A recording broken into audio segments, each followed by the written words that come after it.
The History of English in 10 minutes. Chapter 1. Anglo Saxon, or Whatever Happened to the Jutes. The English language begins with the phrase, "Up yours, Caesar," as the Romans leave Britain, and a lot of Germanic tribes start flooding in.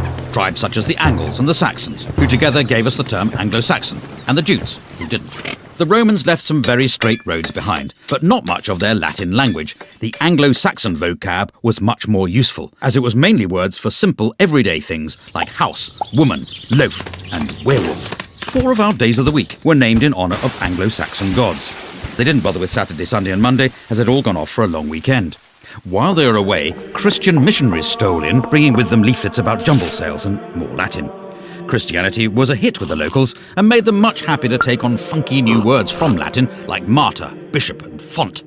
Along came the Vikings, with their action man words like drag, ransack, thrust and die. They may have raped and pillaged, but they were also into give and take, 2 of around 2,000 words they gave English, as well as the phrase, "Watch out for that man with the enormous axe." The History of English in 10 minutes. Chapter 2. The Norman Conquest, or Excuse My English. 1066. True to his name, William the Conqueror invades England, bringing new concepts from across the Channel like the French language, the Doomsday Book, and the duty-free Gauloise multipack. French was de rigueur for all official business, with words like judge, jury, evidence and justice coming in and giving John Grisham's career a kick-start. Latin was still used ad nauseam in church, but the common man spoke English, able to communicate only by speaking more slowly and loudly until the others understood him. Words like cow, sheep and swine come from the English-speaking farmers, while the à la carte versions, beef, mutton and pork, come from the French-speaking toffs, beginning a long-running trend for restaurants having completely indecipherable menus. All in all, the English absorbed about 10,000 new words from the Normans, though they still couldn't grasp the rules of cheek-kissing. The bonhomie all ended when the English nation took their new warlike lingo of armies, navies and soldiers and began the 100 Years' War against France. It actually lasted 116 years, but by that point no one could count any higher in French, and English took over as the language of power. The History of English in 10 minutes. Chapter 3. Shakespeare, or a plaque on both his houses. As the dictionary tells us, about 2,000 new words and phrases were invented by William Shakespeare. He gave us handy words like eyeball, puppy dog and anchovy, and more show-offy words like dauntless, besmirch and lackluster. He came up with the word alligator, soon after he ran out of things to rhyme with crocodile. And a nation of tea drinkers finally took him to their hearts when he invented the hobnob. Shakespeare knew the power of catchphrases as well as biscuits. Without him, we'd never eat our flesh and blood out of house and home. We'd have to say good riddance to the green-eyed monster, and breaking the ice would be as dead as a doornail. If you tried to get your money's worth, you'd be given short shrift, and anyone who laid it on with a trowel could be hoisted with his own petard. Of course, it's possible other people used these words first, but the dictionary writers liked looking them up in Shakespeare because there was more cross-dressing and people poking each other's eyes out. Shakespeare's poetry showed the world that English was a rich, vibrant language with limitless expressive and emotional power, and he still had time to open all those tea rooms in Stratford. The History of English in 10 minutes. Chapter 4. The King James Bible, or Let There Be Light Reading. In 1611, the powers that be turned the world upside down with a labour of love, a new translation of the Bible. A team of scribes with the wisdom of Solomon went the extra mile to make King James' translation all things to all men, whether from their heart's desire to fight the good fight or just for the filthy lucre. This sexy new Bible went from strength to strength, getting to the root of the matter in a language even the salt of the earth could understand. The writing wasn't on the wall, it was in handy little books, with fire and brimstone preachers reading it in every church. Its words and phrases took root to the ends of the earth, or at least the ends of Britain. The King James Bible is the book that taught us that a leopard can't change its spots, that a bird in the hand is worth 2 in the bush, that a wolf in sheep's clothing is harder to spot than you would imagine, and how annoying it is to have a fly in your ointment. In fact, just as Jonathan begat Meribal, and Meribal begat Micah, the King James Bible begat a whole glossary of metaphor and morality that still shapes the way English is spoken today. Amen. The History of English in 10 minutes. Chapter 5. The English of Science, or How to Speak with Gravity. Before the 17th century, scientists weren't really recognised, possibly because lab coats had yet to catch on. But suddenly Britain was full of physicists. There was Robert Hooke, Robert Boyle, and even some people not called Robert, like Isaac Newton. The Royal Society was formed out of the Invisible College, after they put it down somewhere and couldn't find it again. At first they worked in Latin. After sitting through Newton's story about the pomum falling to the terror from the arbor for the umpteenth time, the bright sparks realised they all spoke English and they could transform our understanding of the universe much quicker by talking in their own language. But science was discovering things faster than they could name them. Words like acid, gravity, electricity and pendulum had to be invented just to stop their meetings turning into an endless game of charades. Like teenage boys, the scientists suddenly became aware of the human body, coining new words like cardiac and tonsil, ovary and sternum. And the invention of penis and vagina made sex education classes a bit easier to follow, though clitoris was still a source of confusion.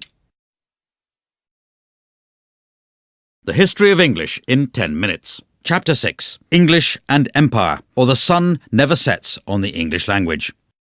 With English making its name as the language of science, the Bible and Shakespeare, Britain decided to take it on tour, asking only for land, wealth, natural resources, total obedience to the crown and a few local words in return. They went to the Caribbean looking for gold and a chance to really unwind, discovering the barbecue, the canoe and a pretty good recipe for rum punch. They also brought back the word cannibal to make their trip sound more exciting.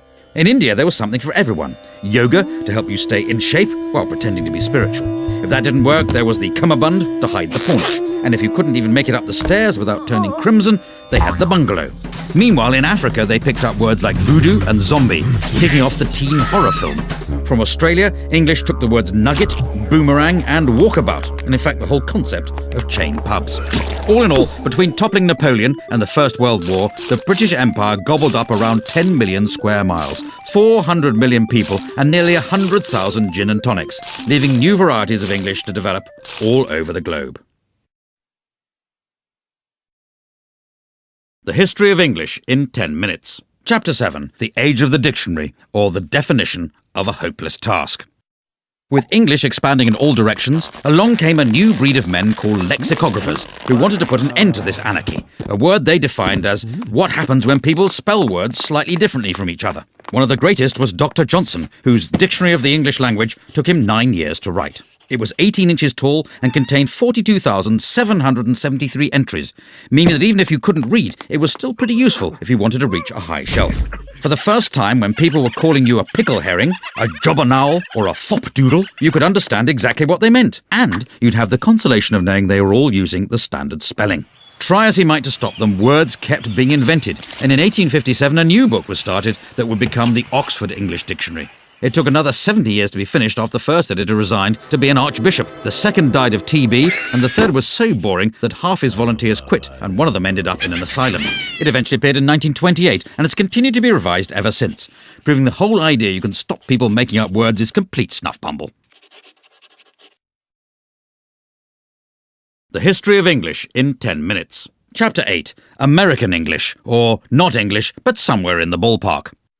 From the moment Brits first landed in America, they needed names for all the new plants and animals, so they borrowed words like raccoon, squash and moose from the Native Americans, as well as most of their territory. Waves of immigrants fed America's hunger for words. The Dutch came sharing coleslaw and cookies, probably as a result of their relaxed attitude to drugs. Later, the Germans arrived selling pretzels from delicatessens, and the Italians arrived with their pizza, their pasta and their mafia, just like Mama used to make. America spread a new language of capitalism, getting everyone worried about the break-even and the bottom line, whether they were blue chip or white collar. The commuter needed a whole new system of freeways, subways and parking lots, and quickly, before words like merger and downsizing could be invented. American English drifted back across the pond as Brits got the hang of their cool movies and their groovy jazz. There were even some old forgotten English words that lived on in America, so they carried on using fall, faucets, diapers and candy, while the Brits moved on to autumn, taps, nappies and NHS dental care. The History of English in 10 minutes. Chapter 9. Internet English, or language reverts to type. In 1972, the first email was sent. Soon the internet arrived, a free global space to share information, ideas and amusing pictures of cats. Before the internet, English changed through people speaking it, but the net brought typing back into fashion and hundreds of cases of repetitive strain injury. Nobody had ever had to download anything before, let alone use a toolbar, and the only time someone set up a firewall, it ended with a massive insurance claim and a huge pile of charred wallpaper. Conversations were getting shorter than the average attention span. Why bother writing a sentence when an abbreviation would do and leave you more time to blog, poke and reboot when your hard drive crashed? in my humble opinion, became IMHO. By the way, became BTW, and if we're honest that life-threatening accident was pretty hilarious, simply became fail. Some changes even passed into spoken English. For your information, people frequently ask questions like, how can LOL mean laugh out loud and lots of love? But if you're going to complain about that, then UG2BK. The History of English in 10 minutes. Chapter 10. Global English, or whose language is it anyway?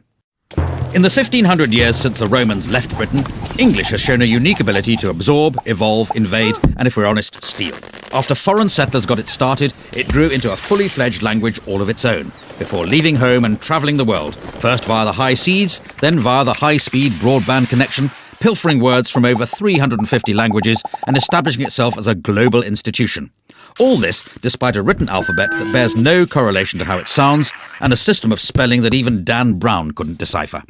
Right now, around 1.5 billion people speak English.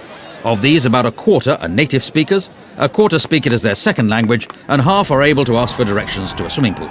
There's Hinglish, which is Hindi English, Chinglish, which is Chinese English, and Singlish, which is Singaporean English, and not that bit where they speak in musicals. So in conclusion, the language has got so little to do with England these days, it may well be time to stop calling it English. But if someone does think up a new name for it, it should probably be in Chinese.